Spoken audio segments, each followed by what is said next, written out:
Hello friends. हमारे एक बिहारी सब पे भारी परिवार में यूपीएससी के ऑनेस्ट एंड सक्सेसफुल प्रिपरेशन के लिए जो हमने मैराथन क्लास शुरू की है, उसके यूपीएससी गाइडेंस पार्ट में मैं आपका वेलकम करता हूं। आप जानते हैं फ्रेंड्स कि अभी हम लोग बेसिक्स पर बात कर रहे हैं। बेसिक्स के इम्पोर्टेंस को जानने के बाद, उसे समझने के बाद, अब फाइनली हम लोग बेसिक्स को समझने की कोशिश कर रहे हैं कि बेसिक्स आखिरकार है क्या और उसकी तैयारी कैसे की जाए। पिछले क्लास में आपको याद होगा कि मैंने शॉर्ट टर्म में एक स्टेटमेंट के द्वारा आपसे कहा था कि बेसिक्स क्या है, जिसमें मैंने कहा था कि क्लास 10th तक का जो सारे सब्जेक्ट्स हैं उसके गुड एंड डीप अंडरस्टैंडिंग को आप बेसिक्स कह सकते हैं। लेकिन वहाँ मैंने यूपीएससी के अनुसार ये जो गुड एंड डीप अंडरस्टैंडिंग क्या है, इसे गहरे तौर पर समझाने की कोशिश की थी। और उसके बाद मैंने एक और स्टेटमेंट दिया था कि अगर आपके पास बेसिक्स नहीं हुई तो क्या होगा। आज हम लोग कुछ आगे बात करने वाले हैं। आज हम लोग बात करेंगे कि बेसिक्स को लेकर स्टूडेंट्स के अंदर क्या भ्रम बने हुए रहते हैं, कुछ इल्यूजन्स उनके अंदर बने हुए हैं, जिसे जिस नासमझी में, उस भ्रम के कारण वो कुछ गलतियाँ कर जाते हैं, उन पर भी हम बात करेंगे। तो आइए शुरू करते हैं फ्रेंड्स। बेसिक्स को लेकर मैंने कहा कि कुछ इल्यूजन्स हैं स्टूडेंट्स के मन, कुछ भ्रम हैं और जिससे उनकी उनसे गलतियाँ हो जाती हैं। तो वो भ्रम क्या है, वो गलतियाँ क्या हैं? सबसे बड़ा जो भ्रम है स्टूडेंट्स के अंदर वो ये है कि I know basics very well. I know basics सिर्फ इतना नहीं, I know basics very well. और ये भ्रम आता कहाँ से है? कई स्टूडेंट्स को मैंने बोलता हुआ सुना है।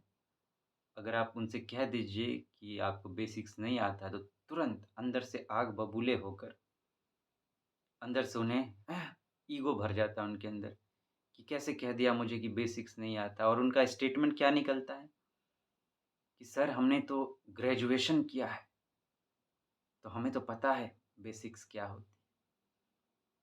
अगर आपने ग्रेजुएशन कर रखा है, अगर मैं आपसे पूछूं कि आपने ग्रेजुएशन किया है, तो क्यों आप फिर यूपीएससी के लिए एनसीईआरटी की किताबें पढ़ते हैं? मत पढ़िए।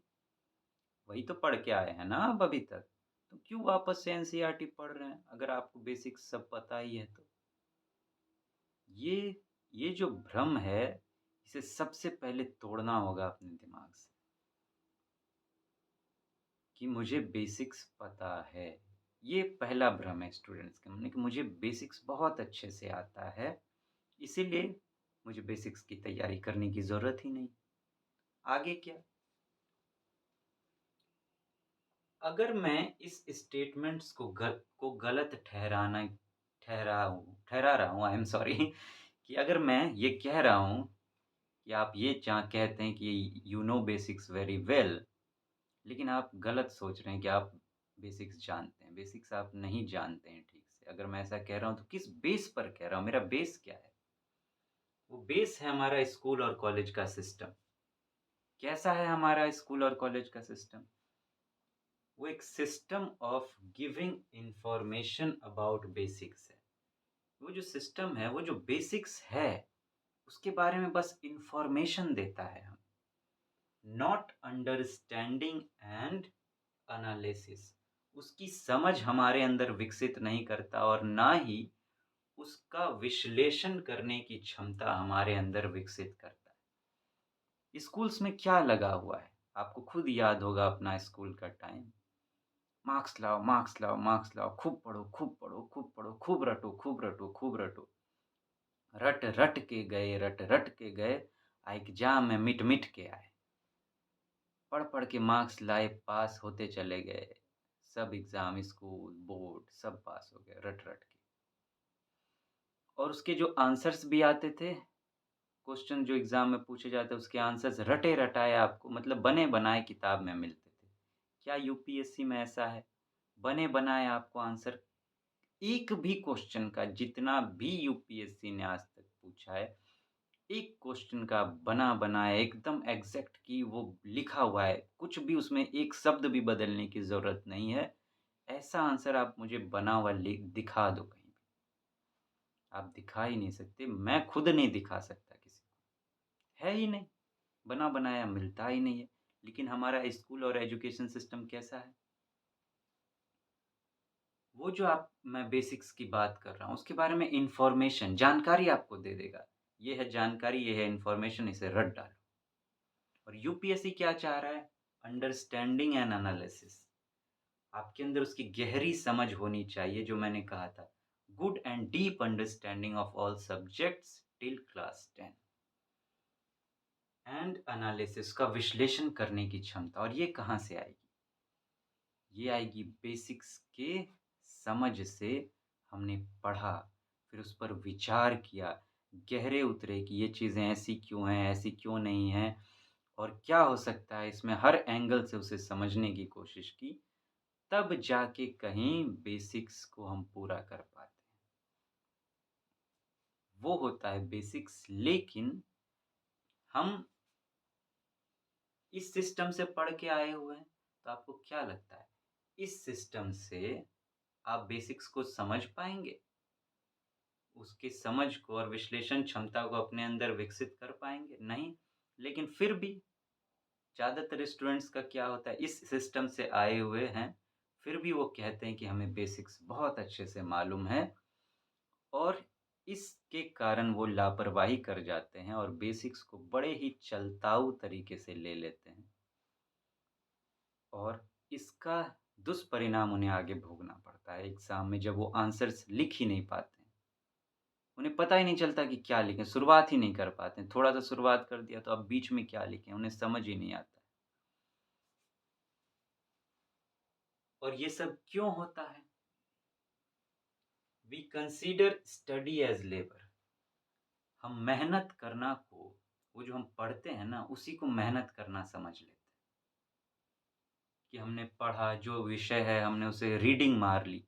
रीडिंग करना, उसी को ही हम मेहनत करना समझ लेते हैं और and learning them as understanding.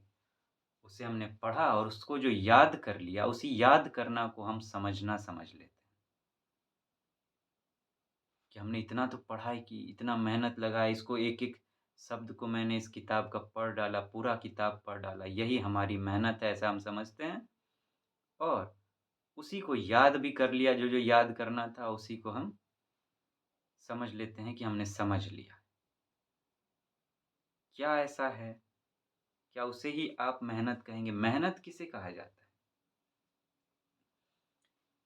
कि आपने पढ़ तो लिया, लेकिन आप किसके लिए पढ़ रहे हैं? आप एग्ज़ाम के लिए पढ़ रहे हैं।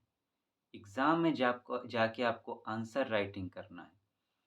तो जो आपने पढ़ा है, अपने आप को आंसर राइटिंग लिखने के लायक बनाया है? आपका ये यूपीएससी का आंसर राइटिंग लिखने में कितना मशक्कत करना पड़ता है। तो मेहनत आप किसे कहेंगे? कि जो चीज़ आपने पढ़ी है, उस पर विचार किया है, गहरे उतरे हैं आप उसके, कि ये ऐसा है, तो ऐसा क्यों है, ऐसा क्यों नहीं है, क्या करें, क्या ना करें? पॉज़िटिव नहीं, कोई भी एक टॉपिक आप यूपीएससी की तैयारी करिए, तो क्या-क्या देखना पड़ता है? इसका मीनिंग क्या है? इसका पॉज़िटिव क्या है? इसका नेगेटिव क्या है? गवर्नमेंट ने इस पर क्या कदम उठाए हैं? और क्या कदम उठाए जाने चाहिए? आगे इसका ग्रोथ कैसा होगा? कैसे होगा? इसका स्कोप कहाँ तक है? और फिर आपको अपना मौलिक विचार भी उस पर स्थापित करना पड़ता है।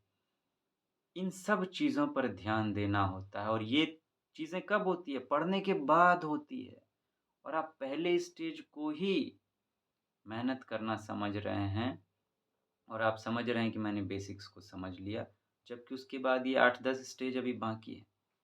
इतना आप करेंगे तब जाके उसे कहेंगे सच में लेबर करना और उन्हें याद करना नहीं। ये चीज़ें जो हैं आप याद नहीं कर सकती, ये तो आपको अपने दिमाग से क्रिएट करनी होगी और वो क्रिएशन कब होगी जब आप चीज़ों को समझेंगे अच्छे से। उसे कहेंगे अंडरस्टैंडिंग कि आप इस तरह से आपने समझा है कि आप ये चीज़ें कर पा रहे हैं, उसे कहेंगे अंडरस्टैंडिंग। तो ये बातें हैं, लेकिन यहीं हमसे गलती हो जाती है और इस गलती की शुरुआत कहाँ से होती है कि I know basics very well, हमें बेसिक्स बहुत अच्छे से आता है। यहीं से सारी गलती की शुरुआत होती है।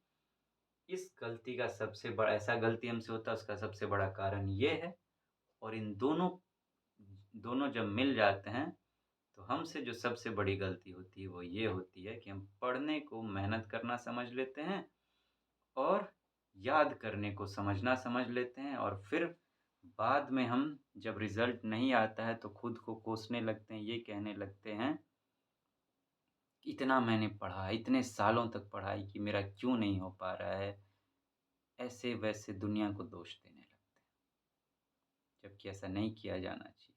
दोष किसे देने की ज़रूरत है अब आप समझ गए होंगे और किस भ्रम को तोड़ने की ज़रूरत है वो भी आप समझ गए होंगे। तो फ्रेंड्स फिर मुलाकात होगी, आगे और बातें करेंगे। Thank you so much, have a nice day, take very good care of yourself. Thank you.